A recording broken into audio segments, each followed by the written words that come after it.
सभी भाई बहनों को जय मसीह की। Praise the lord, hallelujah. मसीह यीशु में आप और आपके परिवार की सलामती हो। परमेश्वर पिता सभी भाई बहनों को आशीष दे, आशीष दे। सभी को जय मसीह की। हम परमेश्वर का धन्यवाद करते हैं मेरे प्रिय भाई बहनों। आज हमने एक नया टॉपिक को लेकर आपके सम्मुख उपस्थित हुए हैं और आज का हमारा टॉपिक है क्षमा प्राप्ति की आशीष। ये टॉपिक है। आइए हम अपने सरों को झुकाते हैं और परमेश्वर की हुजूरी में चलते हैं, उसके चरणों में। धन्यवाद धन्यवाद धन्यवाद पवित्र परमेश्वर, हम तेरे नाम को धन्यवाद करते हैं। धन्यवाद करते हैं पिता तमाम आशीष और बरकतों के लिए। धन्यवाद करते हैं कि आपने अपने इकलौते को हम पर प्रकट किया, हम उसके लिए धन्यवाद करते हैं पिता। हे पिता, जब आज के इस सुंदर समय में जो आपने हमें दिया है, हम YouTube के माध्यम से आपके भजन से तब 32 का प्रचार करने जाने, तो हे पिता हम नहीं, आपका आत्मा बोले और जितने भाई बहन इन वचनों को सुने वो आशीषित होने पाए यीशु मसीह नासरी तेरे नाम से, और हम भी आशीषित हो रहे हैं यीशु मसीह नासरी के नाम से। हे पिता दया करो, हमारी हर बात में, हर भाग में, हर विषय में सहायता मदद करो, क्योंकि प्रभु आपने अपने वचनों में कहा कि तुम नहीं, मेरा आत्मा बोलता। हाँ खुदावंद, आपका आत्मा बोले और बहुत सारे भाई बहन आशीषित हों और तेरी इच्छा को पूरा करे, तुझे महिमा मिले। यीशु मसीह नासरी के नाम से दुआ मांगते हैं, आमेन आमेन। सभी को जय मसीह की। हे मेरे प्रिय भाई बहनों, परमेश्वर का धन्यवाद करते हैं सुंदर समय के लिए जो प्रभु ने दिया है। जैसा कि आज एक नया टॉपिक है, परमेश्वर जब आपको क्षमा कर दे तो देखिए कितनी कितनी बड़ी आशीष आपको देता। हालेलुया। भजन संहिता 32 यानी 32 का 1। क्या ही धन्य है वह जिसका अपराध क्षमा किया गया और जिसका पाप ढापा गया हो। हालेलुया।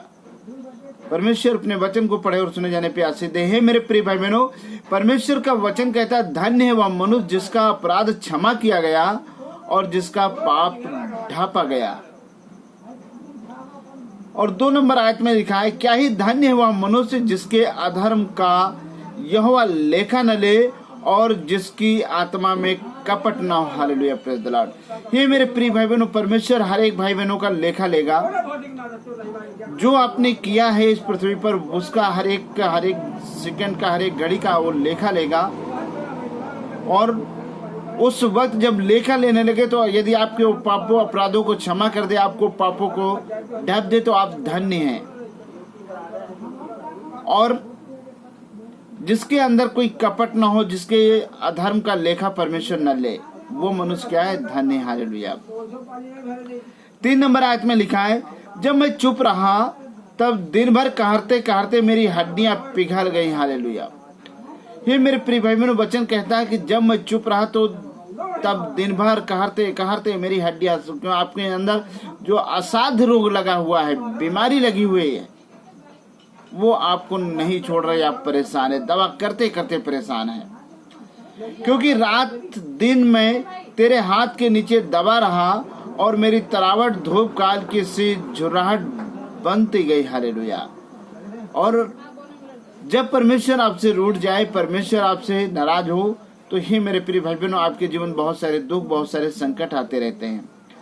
जब मैंने अपना पाप तुझ पर प्रकट किया और अपना अधर्म ना छिपाया और कहा मैं यहोवा के सामने अपने अपराधों को मान लूंगा, तब तूने मेरे अधर्म और मेरे पापों को तूने क्षमा कर दिया। हालेलुया। हे मेरे प्रिय भाई बहनों, आप परमेश्वर के सामने अपने अपराधों को मान ले, अपने पापों को मान ले, क्योंकि वो हो सकता है मनुष्य आपको ना देखे, आपके माता पिता ना देखे आपकी चोरी को, लेकिन हे मेरे प्रिय भाई बहनों, परमेश्वर देखता है कि आप क्या करते हो। वो दंड भी देने ना चाहता है, लेकिन यीशु कहता है कि बाप इसे क्षमा कर दे, ये अभी नहीं जानते हैं, हो सकता है मन फिरा ले, हो सकता है मन फिरा ले। लेकिन जब आप परमेश्वर के सामने अपने आप को दीन करोगे, नम्र करोगे, अपने पापों का अंगीकार कर लोगे कि हे प्रभु, मैंने जाने अनजाने में जो भी गुनाह पाप किया मुझे क्षमा कर दे। हे मेरे प्रिय भाइयों, वो परमेश्वर क्षमा करने वाला है, आपके सारे पापों को क्षमा कर देगा और आपको एक नई आशीष देगा। हालेलुया। आयत नंबर 6 में लिखा है, इस कारण हर एक भक्त तुझसे ऐसे समय में प्रार्थना करे जब तू मिल सकता है। निश्चय जब जल की बड़ी बाढ़ है तो उस भक्त के पास ना पहुंचे। हालेलुया। हे मेरे प्रिय भाई बहनों, आप डेली प्रार्थना करें। जब कोई ऐसा घोर संकट आएगा, कोई ऐसी महामारी आएगी, कोई ऐसे रोग आएंगे, तो वो आपके जीवन तक कभी नहीं पहुंचेंगे। हालेलुया। मैं तुझे बुद्धि दूंगा और जिस मार्ग से तुझे चलना होगा उसमें तेरी अगुवाई करूंगा। मैं तुझ पर कृपा दृष्टि रखूंगा और संपत्ति दिया करूंगा। हालेलुया। परमेश्वर कहता मैं तुझे बुद्धि दूंगा और जो जिस मार्ग पे चलेगा उस मार्ग की मैं अगुवाई करूंगा, तेरी रक्षा और सुरक्षा करूंगा। वो गारंटी देता है। और तेरी सम्मत दिया करूंगा। जो आपकी जरूरत है मेरे प्रिय भाई बहनों, वो परमेश्वर आपको देगा। आपके पास मकान नहीं, परमेश्वर पिता आपको मकान देगा। आपके पास खाने को नहीं, परमेश्वर पिता आपको खाने को देगा। वो आपकी हर एक जरूरत को पूरा करेगा।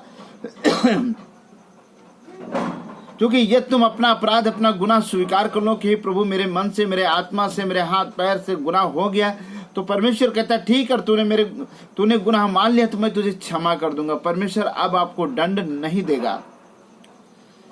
प्रभु का वचन कहता है तुम घोड़े और खच्चरों के समान ना बनो जो समझ नहीं रखते। उनकी उमंग लगाम और रास से रोकनी पड़ती है, नहीं तो वो तेरे वश में नहीं आएंगे। हे मेरे प्रिय भाई बहनों, यदि घोड़ों को अपने वश में करना तो उनमें लगाम जरूर डालनी पड़ती है। यदि खंचरों को अपने वश में करना तो उसमें लगाम जरूर डालनी पड़ती है। लेकिन प्रभु कहता है कि तुम उन घोड़ों और खच्चरों के समान ना बनो, नहीं तो तुम नरक में चले जाओगे। तुम मनुष्य बनो। तुम्हारे अंदर मनुष्यता होना चाहिए, तुम्हारे अंदर प्रेम होना चाहिए, तुम्हारे अंदर दया होनी चाहिए। ये आपके अंदर गुण होना चाहिए। और 10 नंबर आयत में लिखा है दुष्ट को तो बहुत पीड़ा होगी, परंतु यहोवा पर भरोसा रखता है वह जो करुणा से घिरा होगा। हालेलुया।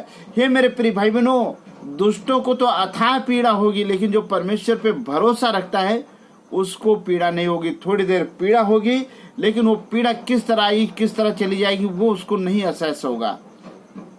लेकिन दुष्ट को इतनी पीड़ा होगी, इतनी पीड़ा होगी कि वो बखान नहीं कर पाएगा। जब वो नरक में डाल दिया जाएगा तो अनंत जीवन तक वो पीड़ाओं में जलता रहेगा, तड़पता रहेगा, चिल्लाता रहेगा, दांत पीसता रहेगा। और जहां रोना और दांत पीसना है मेरे प्रिय भाई बहनों, परमेश्वर का वचन कहता है आयत नंबर 11 में, हे धर्मियों यहोवा के कारण आनंदित और मगन हो, और हे सब सीधे मन वालों आनंद से जय जयकार करो। परमेश्वर का वचन कहता है कि हे मेरे प्रिय भाई बहनों, आप आनंद से परमेश्वर की जय जयकार करें, उसकी बड़ाई करें, उसकी तारीफ करें, क्योंकि वही एक महान और सर्वशक्तिमान है। उसके सिवा आपको कोई आशीष देने वाला नहीं। परमेश्वर आपके दुखों को दूर करने वाला है, आपकी बीमारियों को दूर करने वाला है, आपको खाने के लिए देने वाला है, आपको रुपये पैसे की व्यवस्था करने वाले, आपकी हर एक जरूरत मेरे प्रिय भाई बहनों परमेश्वर आपको देगा। लेकिन आप उस पर भरोसा रखें, अपने आप को तौबा करें, दीन करें, नम्र करें, अपने घुटनों को टेक कर उससे प्रार्थना करें। क्योंकि प्रभु का वचन कहता है तुम उस वक्त प्रार्थना करो जब परमेश्वर आपसे मिल सकता है। हालेलुया। परमेश्वर अपने वचन को पढ़े और सुने जाने पे आशीष दे। आइए हम इस पावरफुल वचन के लिए दुआ करते हैं। धन्यवाद धन्यवाद पवित्र परमेश्वर, हम तेरे नाम को धन्यवाद करते हैं। तेरी महिमा हो, तेरी बड़ाई, तेरी तारीफ हो। हे पिता, हम दुआ करते हैं उन तमाम भाई बहनों के लिए जो अंधकार में है, खुदावन उन पर अपनी ज्योति को प्रकट करें यीशु मसीह नासरी के नाम से। हे पिता, जो व्यभिचार में हो, जो बुराई में हो, जो लालच में हो, उन्हें बुद्धि और ज्ञान दीजिए, उन्हें विवेक दीजिए, ताकि वो भी नाश ना हो खुदावन, और तेरी इच्छाओं को पूरा करें। हे मेरे पिता, जो आपके मार्ग पे चलते हैं उनके हर एक कार्य में आशीष दीजिएगा, उनके रुपये पैसे में आशीष दीजिएगा, उनकी खेती बाड़ी में आशीष दीजिएगा, उनके अनाज के भंडार में आशीष दीजिएगा, स्वर्ग के झरों को खोलकर उनके परिवार में आशीष दीजिएगा, उन्हें धन्य बनाइएगा, उन्हें श्रेष्ठ बनाइएगा पिता। हे परमेश्वर पिता, क्योंकि तूने कहा जिस घर से एक जन होगा मैं उस घर को बचाऊंगा, जिस गांव में एक जन होगा मैं उस पूरे गांव को बचाऊंगा। उन्हें हर अंधकार की बीमारी से, श्रापों से उनकी रक्षा और सुरक्षा करना पिता। अपने दाहिने छिदे हुए हाथ बढ़ाकर अपने जोरावर हाथों की छावनी लगाना और उन्हें अपना गवाह बनाना, क्योंकि प्रभु आपका वचन कहता तुम पृथ्वी पर मेरे गवाह होगे। हाँ पिता, एक बड़ी गवाही हो और तेरी इच्छा पूरी हो, तुझे महिमा मिले। परमेश्वर दया करो, ब्लेस करो, ब्लेस करो, ब्लेस करो, आशीष दो। यीशु मसीह नासरी के नाम से दुआ मांगते हैं, आमीन आमीन। सभी भाई बहनों को जय मसीह की। हे मेरे प्रिय भाई बहनों, मेरे चैनल को सब्सक्राइब करें ताकि मेरी हर एक प्रार्थना आप तक पहुंचे और परमेश्वर आपको आशीष दे। सभी को जय मसीह की।